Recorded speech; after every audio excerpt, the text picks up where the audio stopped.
أعوذ بالله من الشيطان الرجيم. بسم الله الرحمن الرحيم. قل أرأيتكم إن أتاكم عذاب الله أو أتتكم الساعة غير الله تدعون إن كنتم صادقين. کہو کیا تم نے اس بات پر بھی غور کیا کہ اگر تم پر اللہ کا عذاب آ جائے یا وہ گھڑی آ پہنچے تو کیا تم اللہ کے سوا کسی اور کو پکارو گے؟ بتاؤ اگر تم سچے ہو. بل إياه تدعون فيكشف ما تدعون إليه إن شاء وتنسون ما تشركون. نہیں بلکہ جب مصیبت آتی ہے تو تم اسی کو پکارتے ہو، پھر اگر وہ چاہتا ہے تو اس مصیبت کو جس کے لیے تم اس کو پکارتے ہو دور کر دیتا ہے اور اپنے ٹھہرائے ہوئے شریکوں کو تم بھول جاتے ہو. یہ سورہ انعام کی 40 اور 41 نمبر کی آیتیں ہیں. اس میں آپ صلی اللہ علیہ وسلم سے کہلوایا جا رہا ہے کہ کہو کہ انسان کی فطرت میں توحید موجود ہے، اس کے اندر کی پکار ہے وہ، لیکن اس کے ماحول کی وجہ سے جب ماحول خراب ہو جاتا ہے اور آبا و اجداد کی اندھی تقلید کی وجہ سے انسان ایک کا ایک کرنا شروع کر دیتا ہے، اللہ کو چھوڑ کر غیر اللہ کے پاس پہنچ جاتا ہے، ان کی نظر و نیاز منتیں مرادیں ان سے مانگتا ہے، ان کو اپنا مشکل کشا اور حاجت روا سمجھنے لگتا ہے. لیکن جب اس کے اوپر مصیبت آ کر پڑتی ہے، جب تکلیف میں آ جاتا ہے تو اندر سے جو اس کی جو پکار ہوتی ہے وہ صرف اور صرف اللہ ہی کے لیے ہوتی ہے، اللہ ہی کو پکارتا ہے، اس کے علاوہ کسی کو نہیں پکارتا. ایک خوشمند اور عقلمند آدمی. تو اس میں توحید کی دعوت ایک الگ نرالے انداز میں دی گئی ہے. شرک کی نفی کرتے ہوئے یہ سوالیہ انداز میں اس سے پوچھا گیا ہے کہ کہو اگر تمہارے اوپر کوئی مصیبت آ جائے، پریشانی آ جائے، اللہ کا عذاب آ جائے، یا تمہاری موت کا وقت آ جائے، یا قیامت کا زلزلہ آ جائے اور وہ واقعہ رونما ہو جائے، تو تم اس وقت اپنی مدد کے لیے کس کو پکارو گے؟ تم کس سے امید رکھو گے کہ تمہاری مدد کرنے کو آئے؟ کون آئے گا؟ کیا وہ تمہارے تراشیدہ بت جو تم نے اپنے ہاتھوں سے بنا لیے ہیں، یا وہ لوگ جو اللہ تعالیٰ کی کمزور مخلوق جن کو تم نے اللہ تعالیٰ کے ساتھ شریک ٹھہرا لیا ہے، یا کوئی اور؟ یقینی بات ہے ایک عقلمند انسان اس وقت صرف اور صرف اللہ ہی کو پکارے گا، اللہ کے سوا کسی اور کو نہیں پکارے گا، کیونکہ اس وقت اس کی جو تکلیف ہے اس کو دور کرنے والی ذات جو ہے اس سوائے اللہ کی اور کوئی ہو نہیں سکتی. تو حاجت روائی اور مشکل کشائی اصل میں جو ہے اللہ ہی کی طرف سے ہے اور انسان کی فطرت میں بھی ہے. تو اس کو اس میں یاد دلایا جا رہا ہے کہ توحید کی وہ نشانی ہے جو انسان کے اپنے نفس میں موجود ہے. جب انسان کسی غیر معمولی مصیبت میں پھنس جاتا ہے یا زبردست خطرے سے دوچار ہوتا ہے تو اس وقت اسے خدا یاد آ جاتا ہے اور تمام بناوٹی معبودوں کو بھول جاتا ہے. یہاں تک کہ جو لوگ خدا کے قائل نہیں ہیں انہیں بھی ایسے نازک وقت میں خدا یاد آ جاتا ہے. یہ اس بات کی دلیل ہے کہ انسان کے نفس میں خدا واحد کی شہادت موجود ہے. وَلَقَدْ أَرْسَلْنَا إِلَىٰ أُمَمٍ مِّن قَبْلِكَ فَأَخَذْنَاهُم بِالْبَأْسَاءِ وَالضَّرَّاءِ لَعَلَّهُمْ يَتَضَرَّعُونَ. تم سے پہلے ہم نے بہت سی امتوں کی طرف رسول بھیجے اور ان امتوں کو تنگی اور تکلیف میں مبتلا کیا تاکہ وہ گڑ گڑائیں. یہاں سے ایک نیا مضمون شروع ہو رہا ہے کہ اس میں اللہ تعالیٰ فرما رہے ہیں کہ یہ پہلی بار نہیں ہے بلکہ اس سے پہلے بھی دیگر امتوں کی طرف بھی ہم نے رسول بھیجے ہیں اور ان سے دو طرح کا امتحان لیا گیا. جب وہ اللہ تعالیٰ کی نافرمانی میں آئے تو پھر ان کے اوپر تنگی ڈالی گئی، مصیبت ڈالی گئی اور ان کے اوپر تکلیفیں جو ہے ڈالی گئیں تاکہ وہ مصیبت میں اللہ تعالیٰ کے سامنے رجوع ہو، اس کے سامنے گڑ گڑائیں اور گھبرا کر اس کی طرف متوجہ ہو جائیں. لیکن ہوا یہ کہ وہ مصیبتیں آنے کے باوجود بھی وہ اپنے حال میں مست رہے اور اپنے کاموں میں منہمک رہے اور وہ شرارتوں سے باز نہیں آئے اور جو سرکشیاں وہ کر رہے تھے وہ ویسے ہی کرتے رہے. اس کے بعد دوسرا امتحان ان سے لیا گیا. وہ امتحان یہ تھا کہ ان کے اوپر دنیا کی فراوانی کے دروازے کھول دیے گئے. ہر چیز دنیا کی جو راحتوں سے متعلق ہے، حیات دنیا کے متعلق جو چیزیں تھیں وہ سب چیزیں ان کو دے دی گئی، عطا کر دی گئی. کیونکہ اللہ تعالیٰ دیکھنا چاہتے تھے کہ تنگی میں تو بندے نے یاد نہیں کیا، لیکن راحت میں اور آسانیوں میں جب اللہ تعالیٰ مال و دولت اور دیگر ساری چیزوں کی فراوانی اس کے اوپر کر رہے ہیں تو کیا وہ اپنے انہیں محسن کو اور منعم کو یاد کرتا ہے یا نہیں یاد کرتا ہے. تو اس وقت بھی وہ جو ہے مست ہو گیا عیش و عشرت میں اور ناچنے کودنے لگا، اور جو سبق اسے سکھایا گیا تھا اللہ اور اس کے رسول کی طرف سے جو احکامات اس کو دیے گئے تھے وہ احکامات کو وہ بھلا بیٹھا اور اسی بھول بھلیوں میں جو ہے چلتا رہا کہ وہ عیش و عشرت اور مستی میں جو ہے زندہ رہا.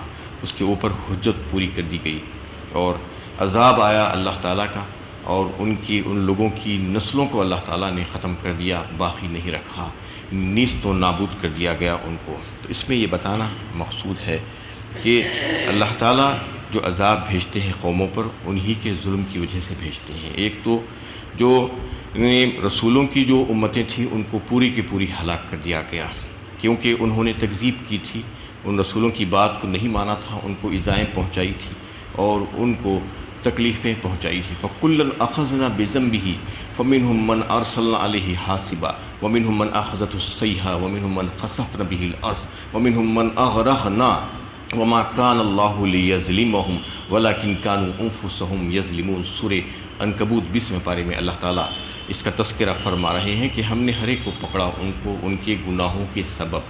فَكُلًّا أَخَذْنَا بِذَنبِهِ فَمِنْهُمْ مَنْ أَرْسَلْنَا عَلَيْهِ حَاصِبًا، اور کچھ کے اوپر ہم نے تیز و تند ہوائیں بھیجی یا پتھر برسانے والی بارش بھیجی. فَكُلًّا أَرْسَلْنَا عَلَيْهِ حَاصِبًا وَمِنْهُمْ مَنْ أَخَذَتْهُ الصَّيْحَةُ فرمایا اس کے بعد، اور کچھ کے اوپر ہم نے ایک ایسی دلزوز چیخ بھیجی کہ وہ چیخ سے جو ہے بجھ کر رہ گئے، اور کچھ کو جو ہے ہم نے زمین میں دھسا دیا اور کچھ کو پانی میں غرق کر دیا.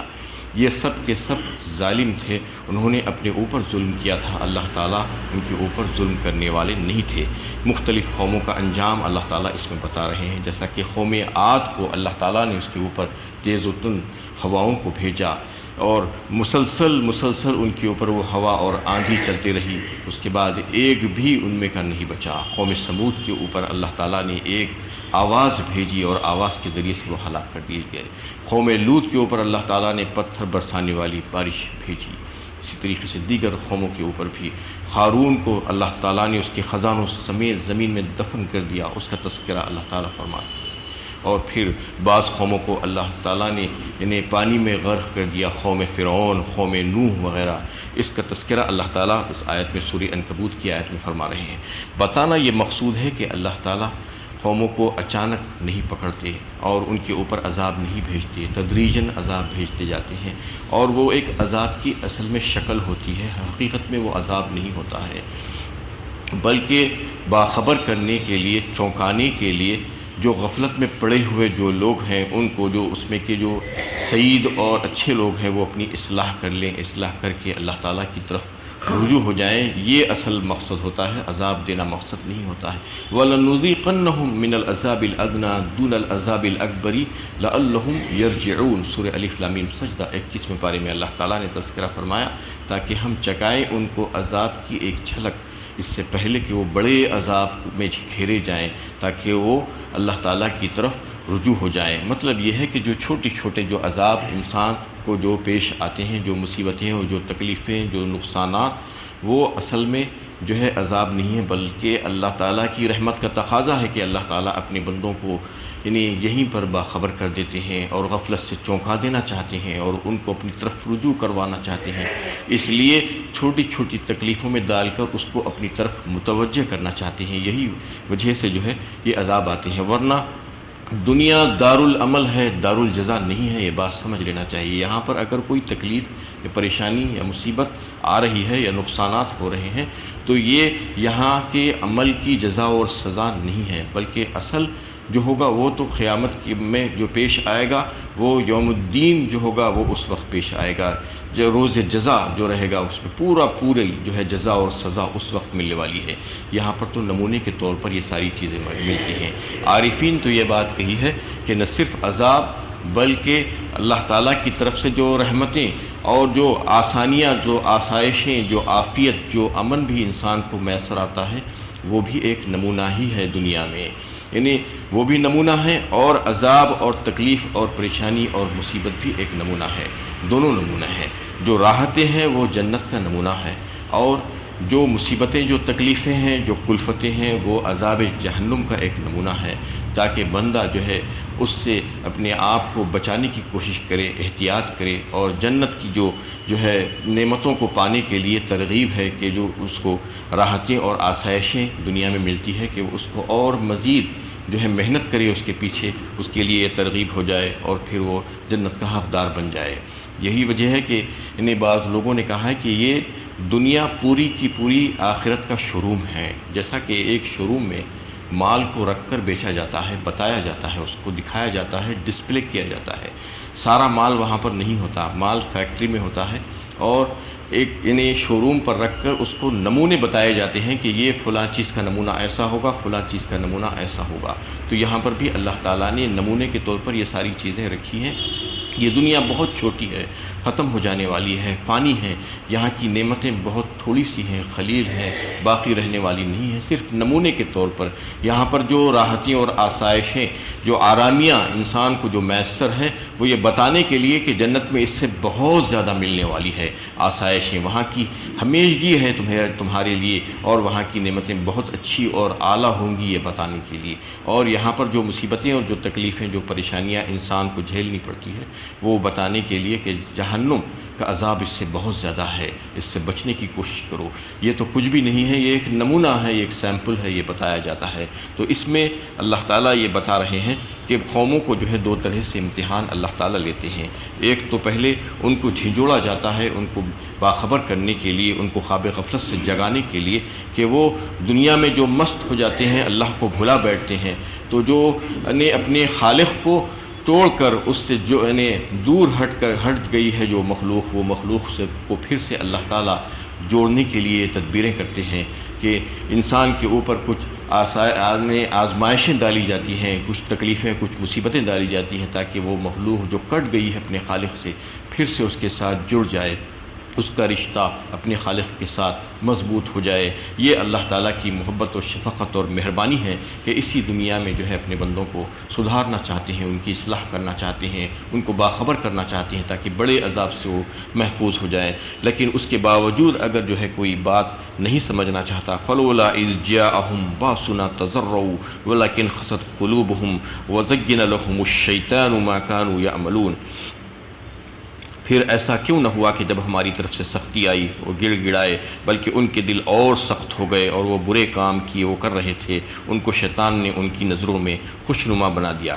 اس کا اصل مقصد یہی ہے کہ وہ گڑ گڑائیں، لعلہم یتضرعون، جو فرمایا اللہ تعالیٰ نے کہ رجوع ہوں، متوجہ ہوں میری طرف، اللہ تعالیٰ کی طرف، جو مصیبتوں میں ڈالنے کے بعد جو ہے بندہ جو ہے اپنے گناہوں پر نادم اور شرمندہ ہو کر اس کی طرف پلٹ جائے۔ لیکن اس کے باوجود بھی بہت سے ایسے لوگ ہوتے ہیں جو نہیں پلٹتے، شیطان ان کو ان کے کام کو مزین اور خوشنما کر کے دکھاتا رہتا ہے، اور وہ جو کر رہے ہیں ان کو یہ کہتا ہے کہ تم بہت اچھے جا رہے ہو، صحیح جا رہے ہو، وہی کرتے جاؤ۔ اس کے لیے جو ہے ان کے دل سخت ہو جاتے ہیں، تو وہ کام وہی کرتے جاتے ہیں۔ اس کے بعد پھر اللہ تعالیٰ ان کے ساتھ کیا برتاؤ کرتے ہیں، پھر ان کے اوپر کون سی مزید جو ہے نعمتوں کے دروازے کھولے جاتے ہیں تاکہ پھر سے وہ جو ہے واپس آ جائیں۔ اس کے بعد پھر ان کے اوپر عذاب آنے کا جو ہے سلسلہ شروع ہو جاتا ہے۔ یہ اگلی آیتوں میں آ رہا ہے، انشاءاللہ آئندہ بات ہوگی۔ وآخر دعوانا ان الحمد للہ رب العالمین۔